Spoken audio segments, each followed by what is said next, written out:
Welcome to On the Rec Yard, Women's Prison Podcast, where we are live on the rec yard every. Hey, y'all, it is Wednesday night, and we are on the Rec Yard, Women's Prison Podcast. I'm Marci Marie. I'm Toonchi. I almost cut you off. Well, I'm so glad you didn't. Me too. I don't even remember what something came up today, and I thought today's the right day for whatever craziness. I'm sure it was probably something on my social media. For whatever craziness you want to throw at me, today's a good day for it. Today's the day you're gonna F around and find out. Yeah. And speaking of FAFO, that's a thing. Have you looked that up on TikTok? Yeah, it Have is. you looked that trend up? I have. Well, for those of you that haven't, check it out.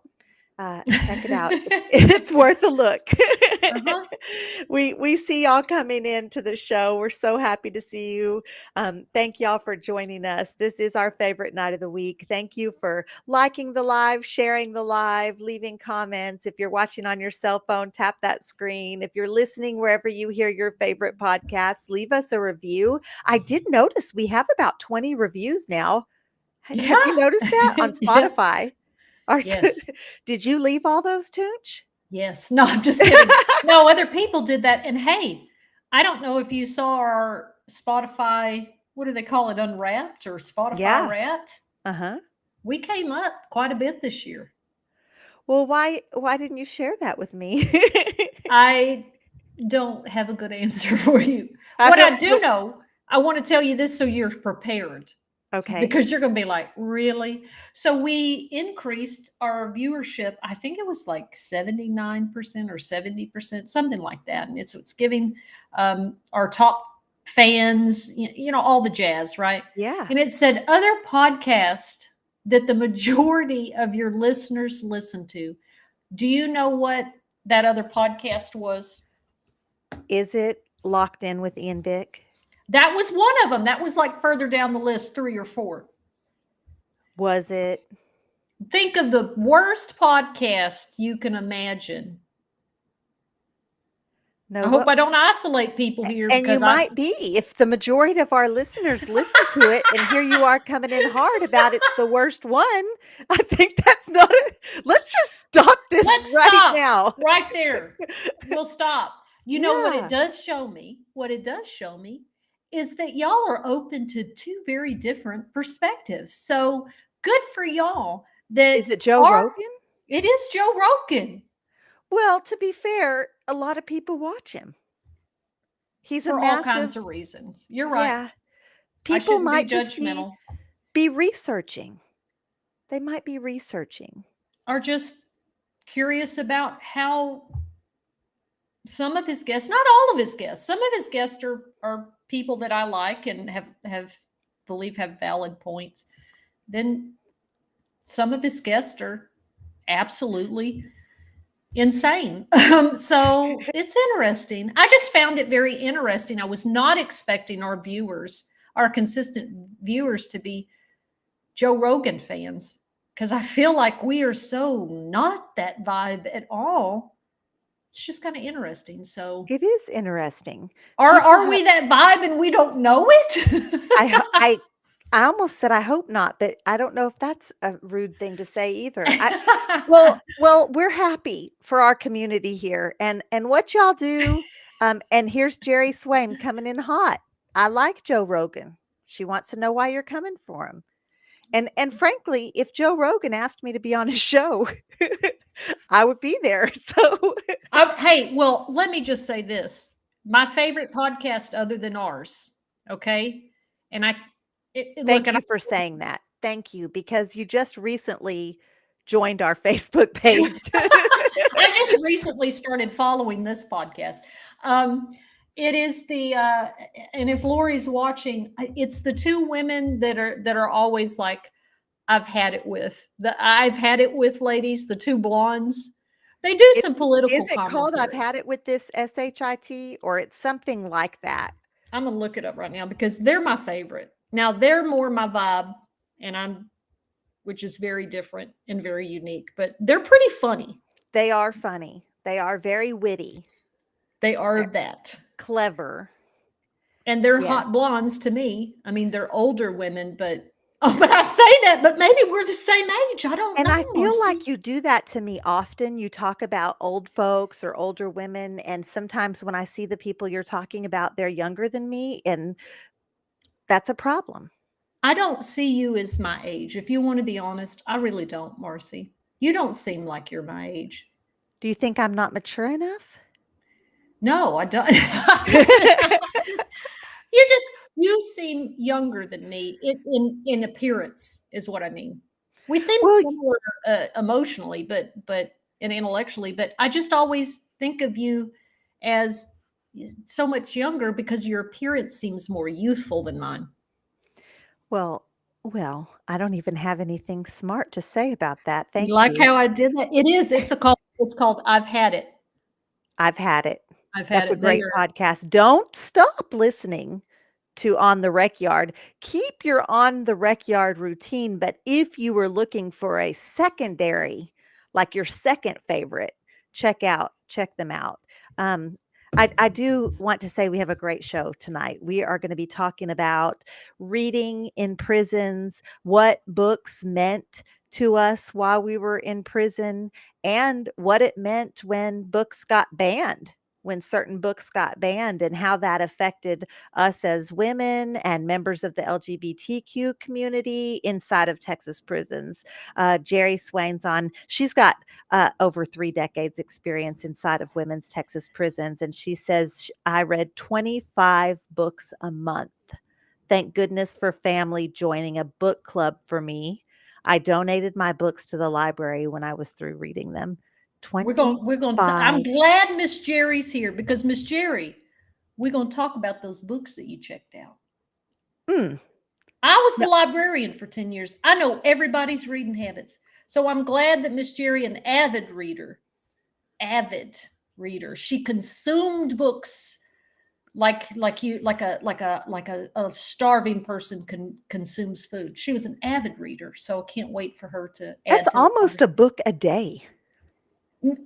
Let me tell you, her and Alexa could burn through books, and I'm not talking skim. I'm talking fully read books, and it was it was incredible. Wow. Yeah. All that knowledge floating around in there. I don't And have that.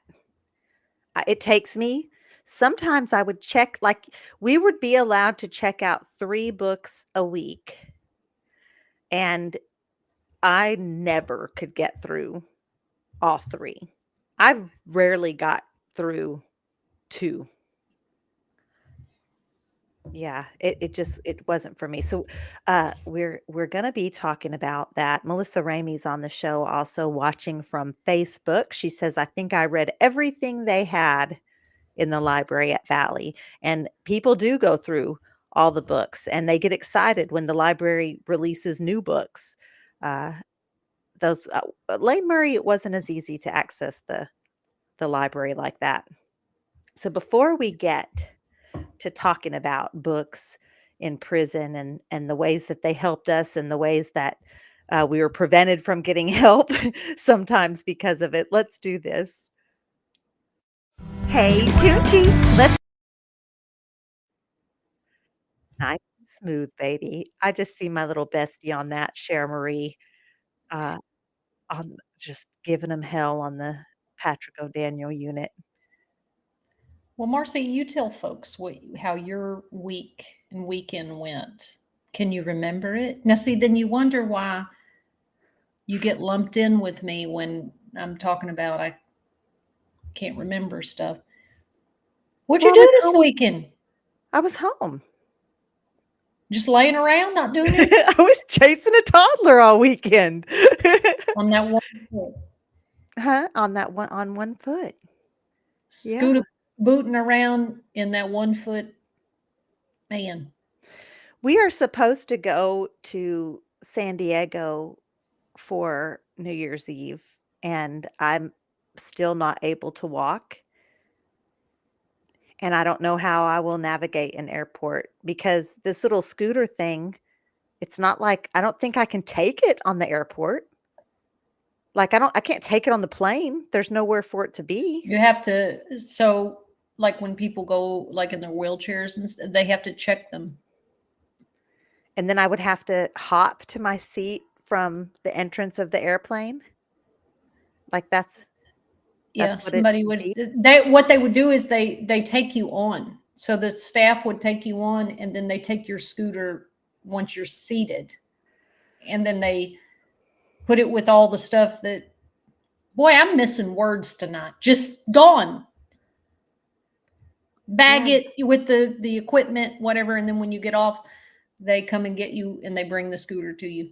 Now, the hard thing with people with disabilities when they travel is that they break their stuff, they lose their wheelchair. I'm not saying that, golly, Jennifer, why are you always like Lori, just bringing in death and destruction into every conversation? I Don't just bring wanted, Lori into this. Don't look, we have a good friend, Lori, that she gets the brunt end of you, often enough. Stop doing that to well, her. no, I'm just saying we'll be talking about ice creams and Dairy Queen or something, and all of a sudden she'll be like, "Well, you know, this one woman I knew that liked Dairy Queen. Well, she died in this flame crash with an 18." And I'm like, "Why did you bring that up?" Anyway, I was just telling you so you'd be prepared in case something goes awry, so you're not caught off guard. That the potential for that. As much as I don't want to scoot along through the airport, I also would just really like to get away and see my friends and be, you know, carefree for just even just it's the 30th through the 1st. You would almost do better just going in a wheelchair. Okay, well, anyways, how was your week? How was our okay? Week has been really packed towards the end of the year. Y'all know I also work at the Texas After Violence Project, so we're going on break, and so trying to get things done there. Lioness trying to get stuff in order for the new year coming, and we had our holiday party for the card writing and collecting hygiene products for the youth incarcerated in Texas Juvenile Justice Department. So now's a good time to let the folks know that Girls Empowerment Network, along with Lioness Justice Impacted Women's Alliance and several other community partners, other organizations, got together. We hosted 2 events, one in Dallas, one in Austin, and the purposes were to write greeting cards for every single youth incarcerated in the Texas Juvenile Justice Department. The overage of cards went to youth housed in halfway houses across the state. It exploded that goal. It was like, I mean, the goal was 850, and I wouldn't be surprised. I didn't get the number, but I wouldn't be surprised if it was double. Then it was also to get hygiene packs for the 250 youth incarcerated in TJJD at the MART facility. That goal we're still working towards. And if you would like to contribute to that, you can DM either one of us or on the rec yard or leave a comment right here. And we will make sure and connect you with Girls Empowerment Network to get that done. We also collected books for the Women's Storybook Project. You can order those on Amazon. That's an ongoing collection. They accept those all the time. And we also collected gift packs for 17 women in the Fort Worth Transitional Center. And my Aunt Angie's on. She's watching from YouTube. Thank you for switching it over to YouTube. I'm noticing that several of y'all switched over. We are going to be transitioning, so you all prepare for that. So yeah, I just wanted to say, if you would like to contribute and help us reach our goal to get the 250 youth hygiene packs for the holidays, please let us know. Hit either me or Toonch up. We will get you to the right direction, or you can Google it up, Girls Empowerment Network, shoot them an email. I think you can donate to them from their website and put in there that it's for the TJJD hygienes, and they will use that for that. Okay? Yes, thank you. That you are good at what you do, ma'am. You are good at what you do. I appreciate that recap. Couldn't have said it better, because I'd have just rambled and gone into different circles and other different topics. So thank you. Jerry said, y'all can't see my eyes because my head, it was making it look like I'd been punched in the eye. Well, I have been. Last time Marcy saw me, nailed me right Get in the on. eye. Get on. Right in the eye. No, she doesn't hit me in the eye. She hits me in the throat. She karate chops my throat. That's true. Brittany, my wife, has fell victim to that also. And it's so sudden and so unexpected. When I think I'm safe, it was kind of like when Belinda took Lori down at the party. It just happened so quick. I'm like, yeah, boom. And So we're talking about reading. Toonchi, reading. Now, first, I want to know, how much did you actually read during your incarceration? I know you were the librarian, but how much did you actually read? Oh, I mean, I read at least 3 books a week. And the types of book that I pick out, I wasn't a big fiction fan. I did a lot of nonfiction, and I, read medical dictionaries and just all this stuff that I thought would be useful. And I would write it all down in a book that I still have, like all my notes. I'd make notes out of all these books that I was reading. So for sure, at least 3 books a week. Oh, yeah, that's way better than me. I did at least one every 2 weeks. Okay. But I did a lot of writing, Mm-hmm. while I was in there. That's really how I probably spent writing and, girlfriend stuff. So you did all that right? Oh, you mean letter writing, because Yeah. you didn't want to write to the Echo. I mean, you didn't read that either. I didn't read the Echo, for those of you that might not know, is a publication, newspaper that goes out. It's published, like, I guess, within the system by Mhm. incarcerated folks. Tucci, apparently she had a column. I People know did. her from the Echo. I didn't know Not her a from clue. the Echo. I did 10 years, and I got the Echo every time because, well, it had a great Sudoku puzzle in the Mhm. back. And then also newspapers, they're useful. They're useful when you're working on the host squad and you have to work in the pig farm. You can wad up that Echo and put it in your boots, and it helps soak up the pig poop smell. And they're useful that you can, like, tap your tamales in them. So Well, they had use, and they had a couple recipes. There was a section that had recipes, so I always looked at the prison recipes, did the Sudoku, and I'm going to blow your mind. I don't know if I've told you this or not, but it's now on their tablets. oh, that's so smart. That's It's so now good on of the them. tablet, right? So, and so no more newspaper to wrap your tamales, and that era has come to an end. But at least they get to see color pictures, because the Echo would print colored pictures of people's achievements, and that it was a community newspaper. It wasn't like hard hitting journalism or anything. It was just mainly contributions from the incarcerated people. But that era of the black and white So newspaper what is about the gone. folks that don't have tablets? That's not an option for them to get a paper anymore. I don't know. I guess I could email the editor and ask for anybody that doesn't have a tablet. Did I hear a phone ringing? I'm calling my wife right now because my laptop is about to die. And I'm not at my desk, in case y'all didn't know. We have all kinds of different backgrounds. First of all, we're in the library today We are. because We we're are. talking about books. And second of all, I'm in my daughter's room because I had a cranky toddler that was sleepy, and there's no way I could host a podcast where I normally do because his bed's right there. This is an insane life. Jason says he gets the Echo delivered to his house. Oh well, I mean, then they must still make the paper Well, why don't copies. I have those delivered to my house? Well, are you going to pay for it? It's like $18 or $20 a year.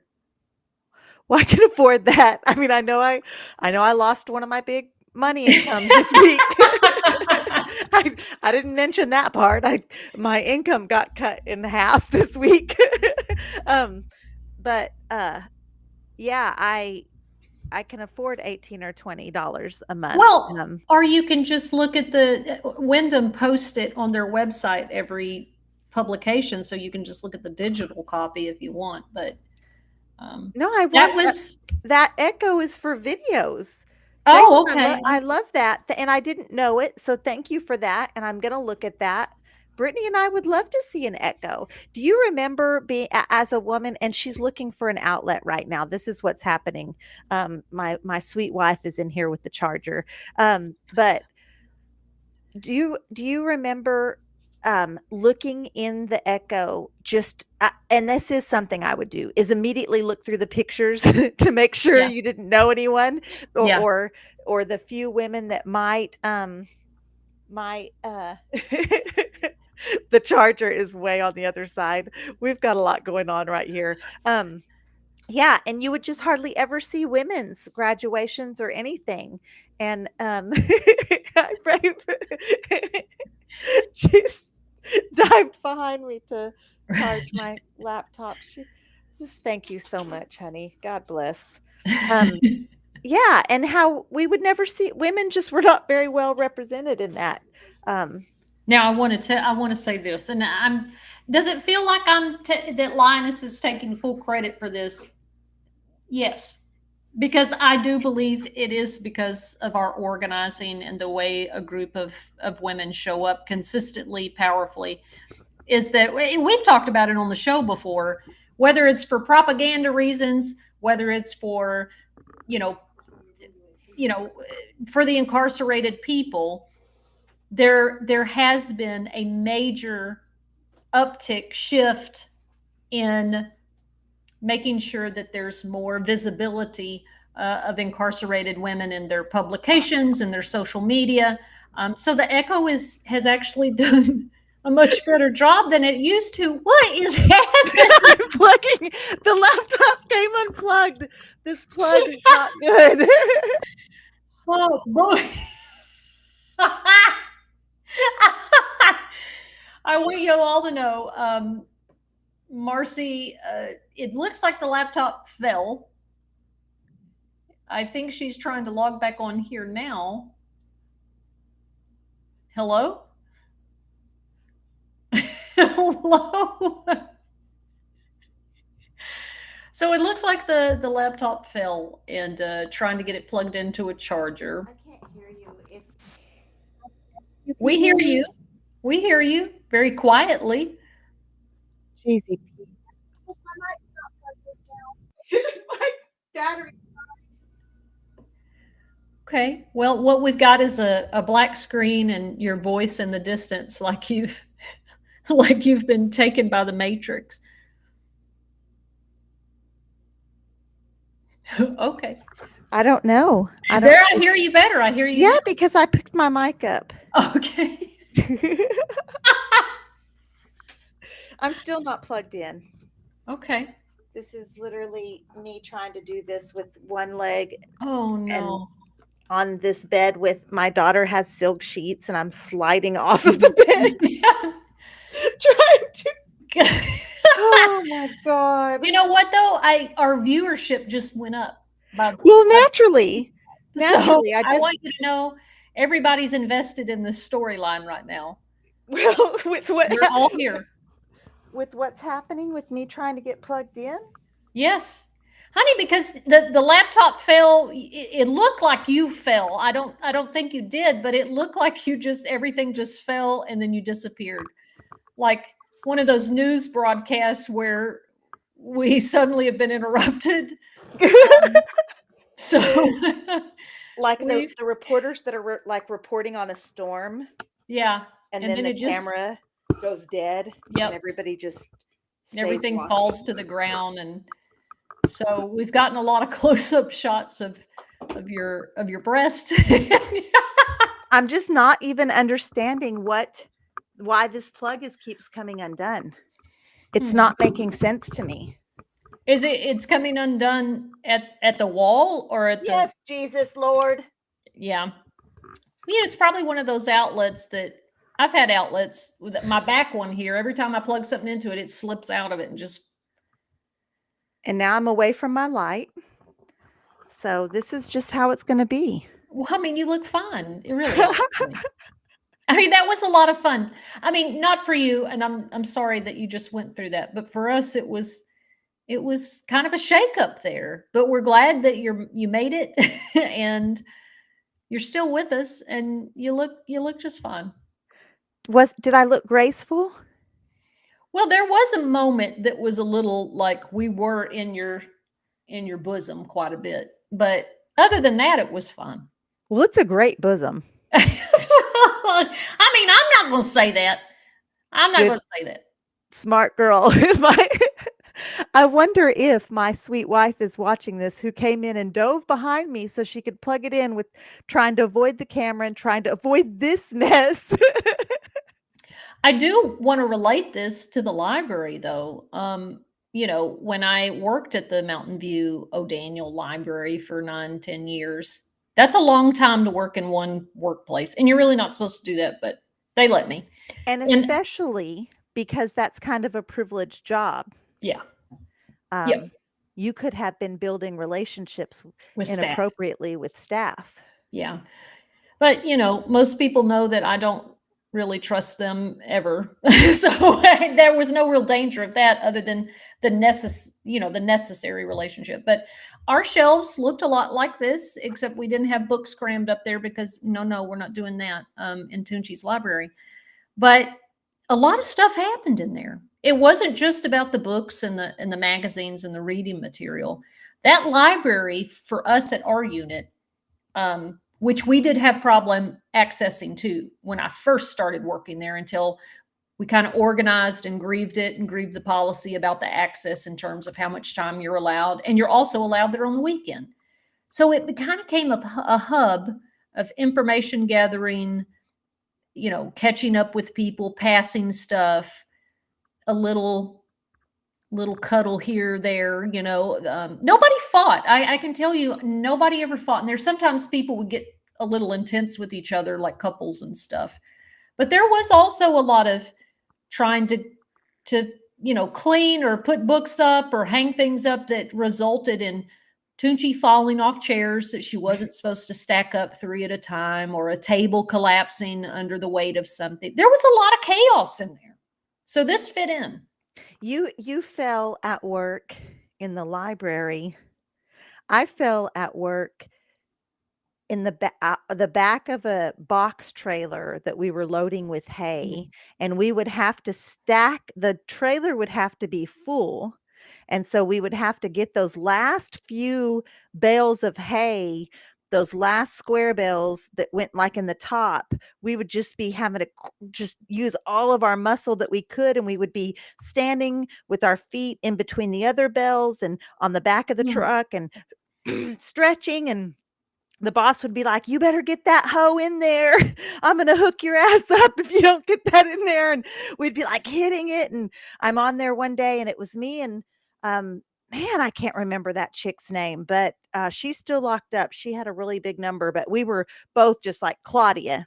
Claudia is her name, and we were just like reaching and pushing, and I just went poof straight on my back. It knocked the wind out of me, and I think that I was momentarily, at least, things went black, because when I opened my eyes, I was shocked to see 4 horses with Ho Squad bosses, armed guards in prison correctional staff uniforms and cowboy hats on horseback looking down at me, like waiting to see if this is a real emergency or not. And the lieutenant's like, "You all right?" And I'm like, Yeah, and fine. I get up and go back to work.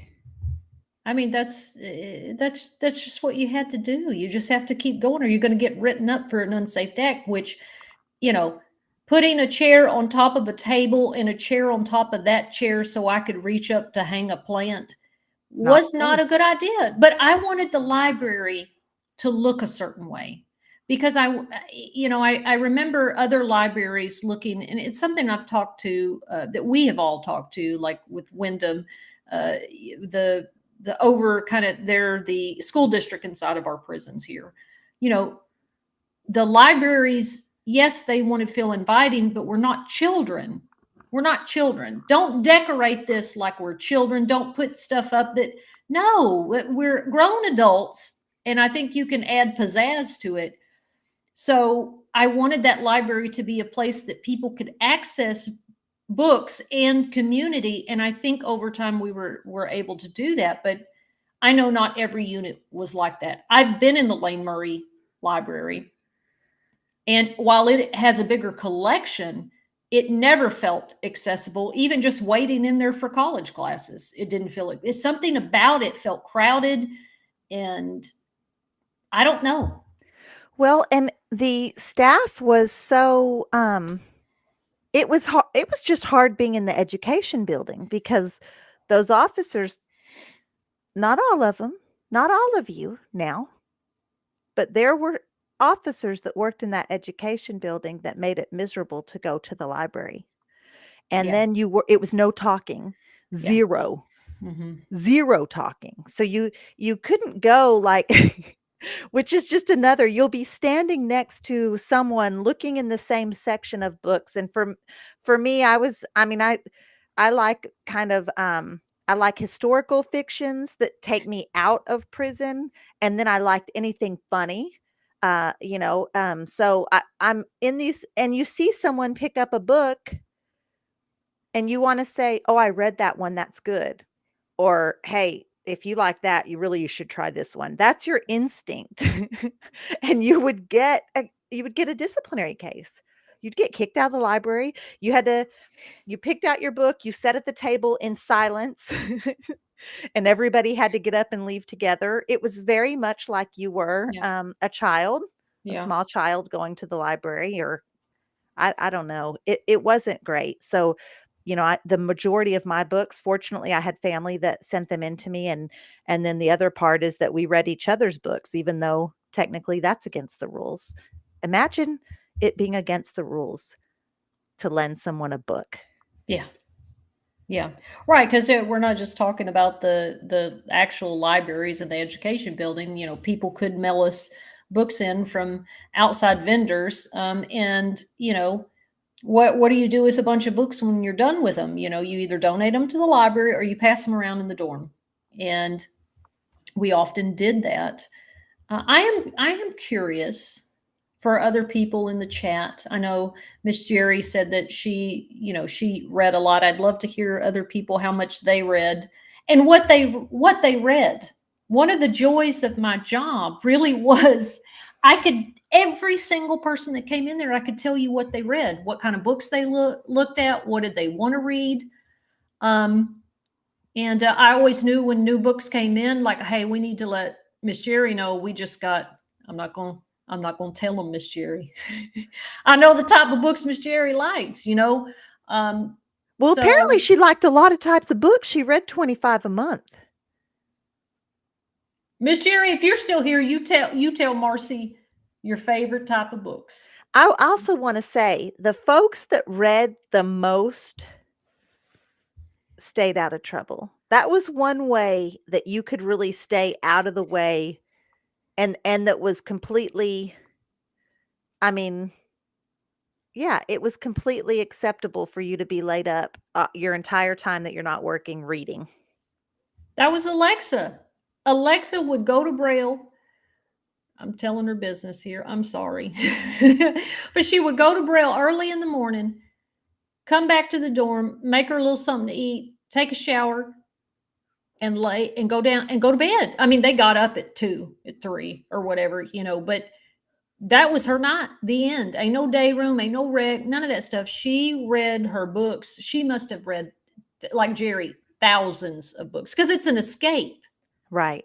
And not having access to books, I mean, I can survive without, when I was incarcerated. I mean, I had a phone and internet and social media the second time. You know what I mean? Like I knew I was getting cut off from that, and I was addicted to that stuff, you know, just like everybody else is.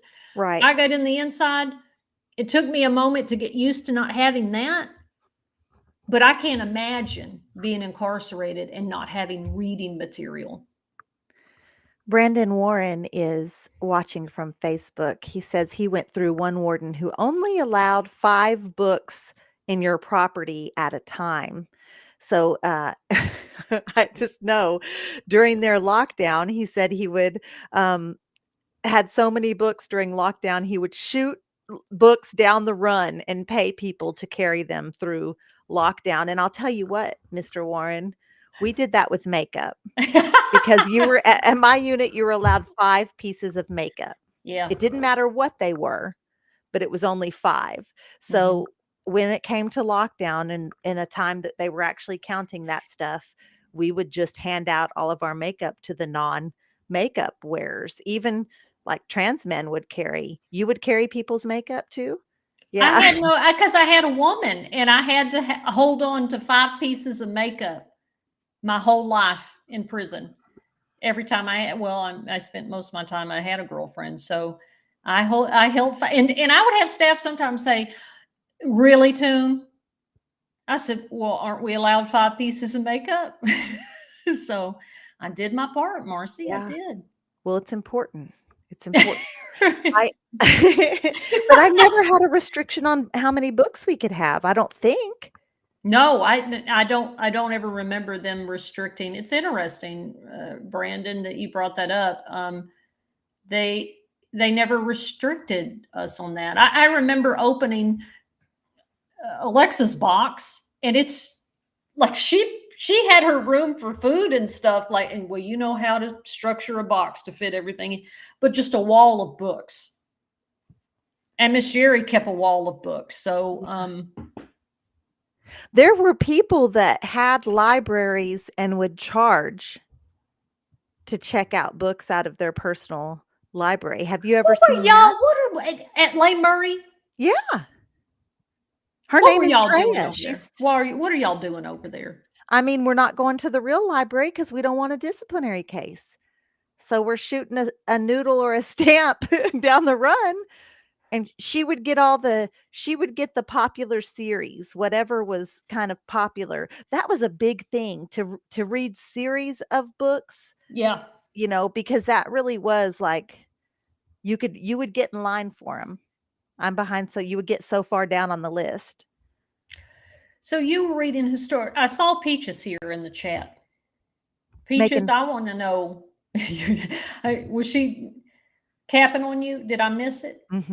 Yeah, I love that. I want to know what type of books, Peaches, you read. I want to know. Marcy was reading old fuddy-duddy historical romance. Not necessarily romance, although I did read the Outlander series. Okay, But I like historical fictions. I like the settings of historical books. So, I don't know. I wasn't reading the vampire stuff. They got real popular in there, but oh yeah, I that also J.R. Ward, baby, that J.R. Ward. Yeah. Yeah. Golly. Jerry says, and thank you, Jerry, from watching from YouTube. I remember a big fight at Christmas when there was a big fight because of the Chinese Christmas. She gave mascara. Wait, y'all did a white elephant Christmas? See, that wasn't happening.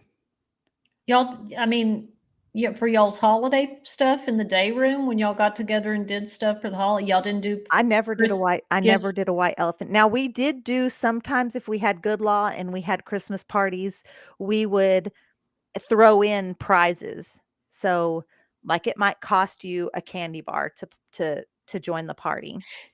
And then you throw in your candy bar and then those are the prizes that you draw from.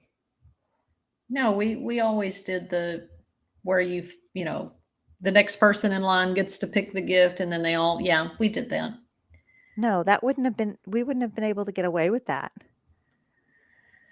Well, I'm sorry, Marcy.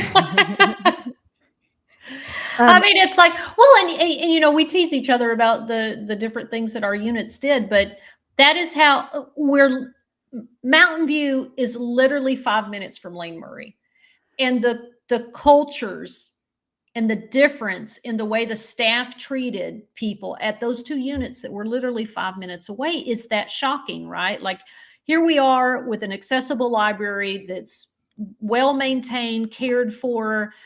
Yes, we had our problems that staff would be stressful, but for the most part it really became a place we ended up having a book club and that kind of stuff, to where you have Lane Murray where you can't even speak to each other in the library. Oh, it's the library. It's supposed to. Now, they tried that with us. We grieved that ass and had people calling up there, and leaned into Wyndham overriding security on a lot of that kind of stuff.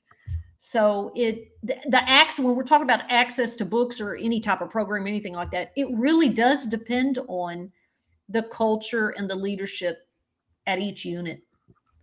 Well, can we talk about people that are housed in administrative segregation, solitary confinement, the shoe, however you want to put it? In Texas, it's an administrative segregation. How is their access to reading material? So when I was there, and I talked recently to a reporter about, what was my connection to Melissa Lucio all those years. So, who is a woman on death row at O'Daniel. So death row, ADSEG, people that are housed, these are restrictive housings, like Marci said. And then cell block is some lower level, which was interesting. At the time, people that were in cell block, like close custody, they could only check out one book, but people housed in ADSEG could check out 3. I never understood that. But so what they would do is they would pick from they would all pass around, the staff would pass around the catalog of our card catalog. It was a book, and they would write an I-60, which is a paper communication to the whatever department. And they would say, I want a Mary Monroe book. I want a James Patterson, and then a poetry book. Sometimes they'd have specific titles, or sometimes they would just say any. And then I would pull them off the shelf, label them with their name and their housing, put a rubber band around it, and put it in a cart. And then me and my library boss would go around, and she would have them sign for them. I want to say that in every single prison movie or television show that has a library cart, that's where they pass the contraband. But I can guarantee you were not passing contraband on that library cart. Absolutely not. No, it's not like Shawshank. So I had an officer when I was growing up at the Crane unit. When I was younger, I was the librarian there too, and I would have the staff would empty the box for me, and I would put them in a cart, and I would take them and go check them in and put them on the shelf, which was the same at Mountain View. But a staff member used to call me Andy Dufresne from Shawshank Redemption, because remember, he was a librarian, and I kind of look, with my short hair. But that in that movie, when Brooks is, with the cart, and he's like, here's a delivery and all that. No, that is not happening now, unless I put something in one of those books, because my boss wasn't checking those books. The security staff wasn't checking those books when she was handing them. She'd take the rubber band off and hand them each one. Now, I mean, if I would have cut like a hole in the side of the book and put something in there, she may have never known that. But it's just not going to happen like that. It's just not. Brandon Warren says he started an online book club for formerly incarcerated folks. They're reading a book on scientific and philosophical research on happiness, if anyone is interested. And so I will say that Brandon is a huge ally of ours and friend of ours, an ally of Lioness, certainly an ally of On the Rec Yard. And he does phenomenal work in especially higher education in prisons. So if you are interested in that, this is his Facebook. Hit him up. And if you don't get a hold of him, you can DM either one of us or leave a comment, and make sure and tag me in the comment, and I'll make sure you two are connected. So I want to know how much you have read since you've been home, Toonch. And we have to get to the book report because we're already at our last 15. But um, do you still read now that you're home? Yeah. I have a bookcase now. I don't keep a lot of stuff. I'm a minimalist. So when I get done reading books, I either take them to the office or I give them to my coworkers. But the books I read mainly now are social justice movement books. I've never really read much fiction. Oh, I mean, Alexa did get me the Taylor Swift Eras Tour book. So I do have a lot of those type of books as well.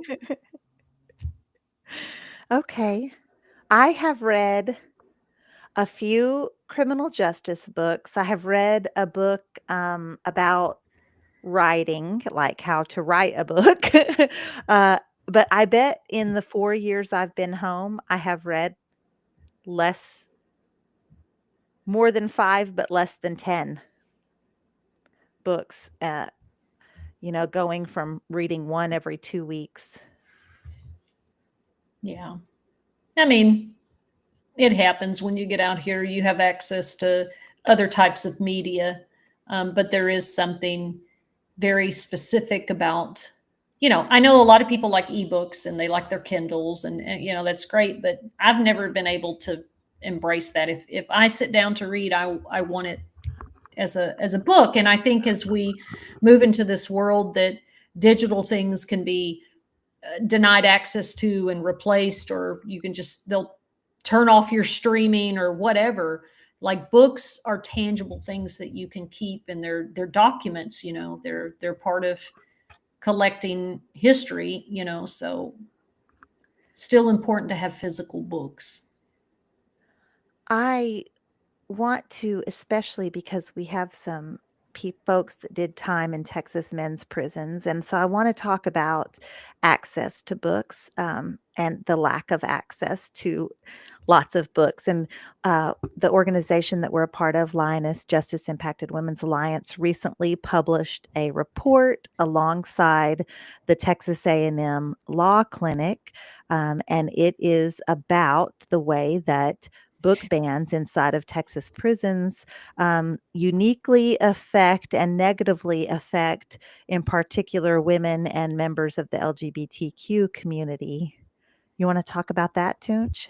Yeah, so it is essentially a report that we worked with some law students to really figure out the process to how books are denied or put on the denial list, how they're censored, and really looking at that very unique way that those things affect us. Like, obviously, we understand books that get denied about how to make a bomb, or How to like escape prison. how to escape prison, how to pick a lock, right? How to Like, overtake a correctional officer. right. Those things, yes. I hate any type of book censorship, but if something has to be refused inside of a prison, I think all of us have enough common sense to say, okay, I understand that.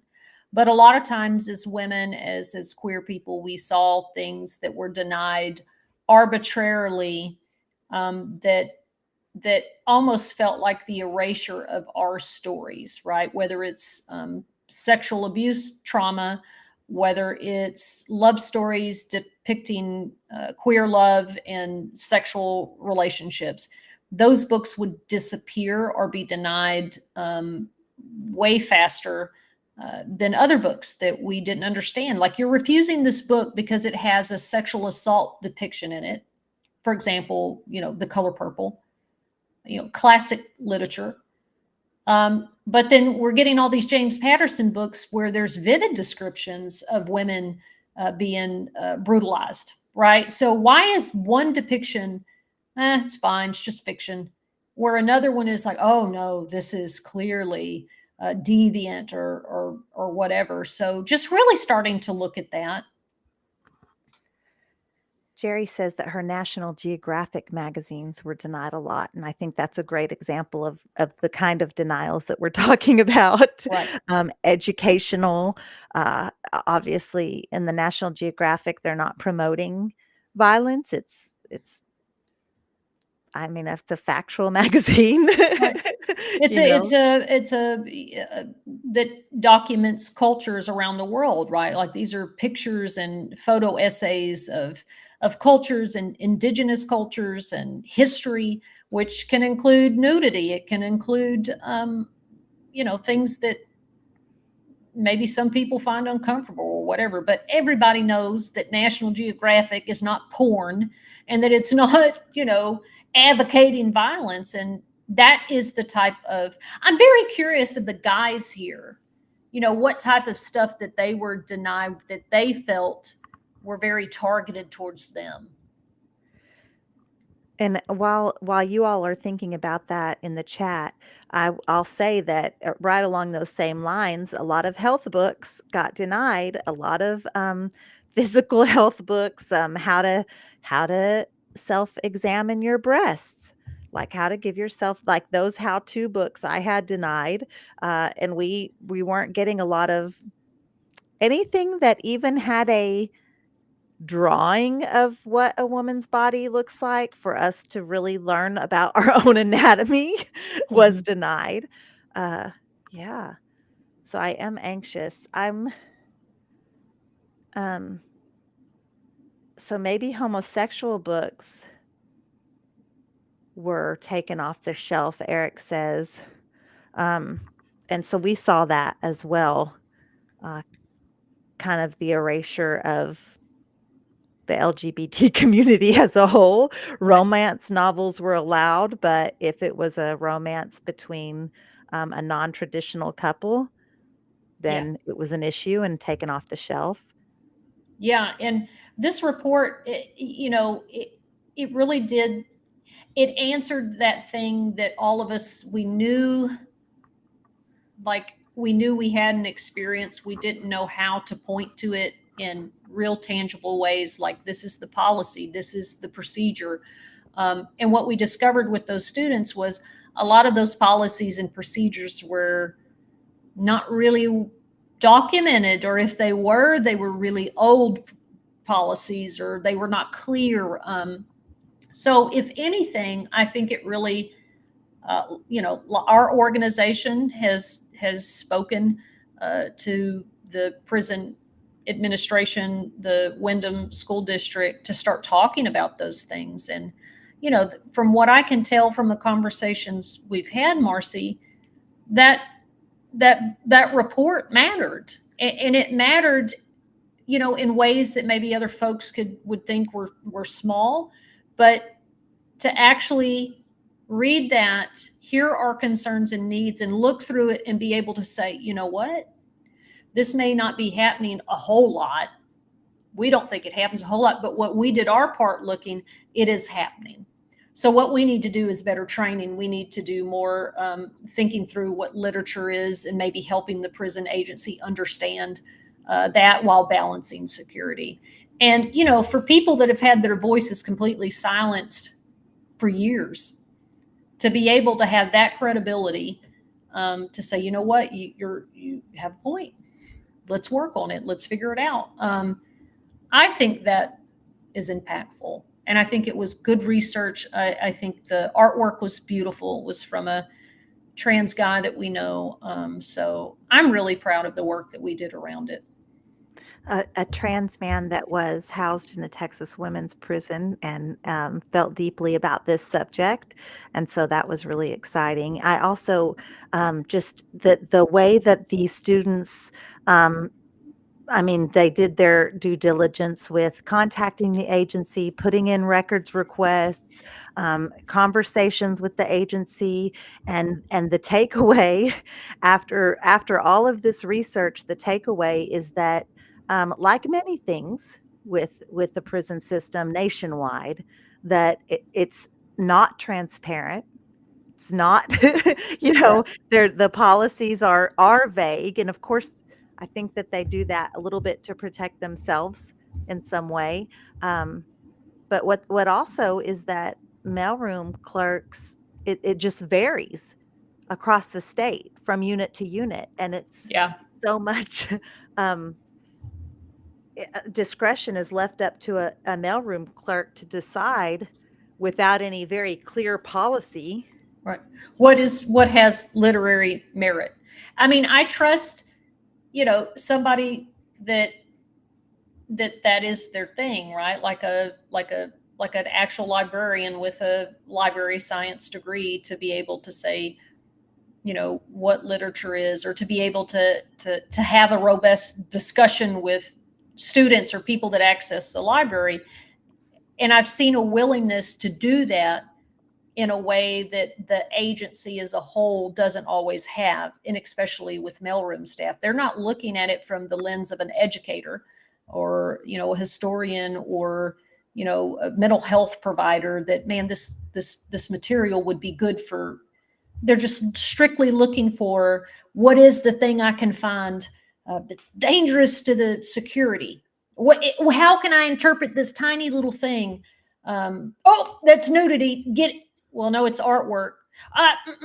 No, because we still have a discretion to say if it's nudity, even if it's artwork. And it's like, no, we need to train some people, and we need to get some clarity on what the actual guidelines are. It's not nudity, it's an animated breast teaching people how to do breast exams. Correct. And that book that was denied, one of them was so cartoonish looking. I mean, it was not like little kid cartoonish looking, but it was An animated. illustration, yeah. Yes, it was an illustration. It was absolutely not anything sexual, or I don't even know what. And if it was a breast that was not animated, How many breasts did you see while you were no incarcerated, Marci? kidding. No kidding. Well, again, we're not children. You know what I Yeah. mean? And I think one of the points I made one time was, hey, maybe you don't like certain language. Maybe you don't like certain types of love story or drama stories. But we're not here for singing loud in the choir, right? Like, there is a breadth of cultures that come into this facility that you're not going to understand, the type of things that resonate with them. But that doesn't make them inherently wrong or bad or a reason or a threat to security. And I mean, that mirrors stuff that happens out here to the 10th degree. So, books are dear to me. Writing, books, access to education. I survived prison from my community, yes, but that little library was my safe haven, and it meant community to me, and we made it that. And just to deny any access to it or to books is a big deal to us, to me personally. Toonch, I feel the same way. I hope that our report does make a difference. I hope that folks are really looking at that. If you'd like, our report's not published online yet, but we're putting it on our website. Is that Yes, correct? I am. And It's so getting there. yeah, it will be published on the Lioness website. Make sure you're following us. Folks, On the Recyard is transitioning to YouTube. Please subscribe to our YouTube channel. As we're revamping and making some upgrades, that's going to end up being the only really place that you can find us besides our online. I mean, besides our on the air like Spotify, iHeartRadio, the audio places will remain the same. But if you're watching us on Facebook, we might not be on Facebook every week, so watch us over there. But also, if you're interested in topics like this and you want to see the report, make sure that you're following the Lioness social medias and stay updated with what we're doing. And of course, follow me and Toonch, because that's where you see all the good stuff. That's where all the real juicy stuff is. Right. We appreciate you all coming in, and we appreciate you spending your Wednesday evening with us. This is our favorite night of the week. AIC's advocate coming in hot always, with supporting us and reminding us to hit the like button, share the live, leave comments, all of that good stuff. And also, I did see your comment earlier saying you all did some greeting cards for those. I think you said folks incarcerated in Oregon. So congratulations on that accomplishment, and thank you for your work. We love you all. We will be here the same time, same place next week on the Recyard Women's Prison Podcast. We will see you then. Thank y'all for hanging out with us on the Recyard Women's Prison Podcast with Marci, Marie, and Toonchi. Make sure and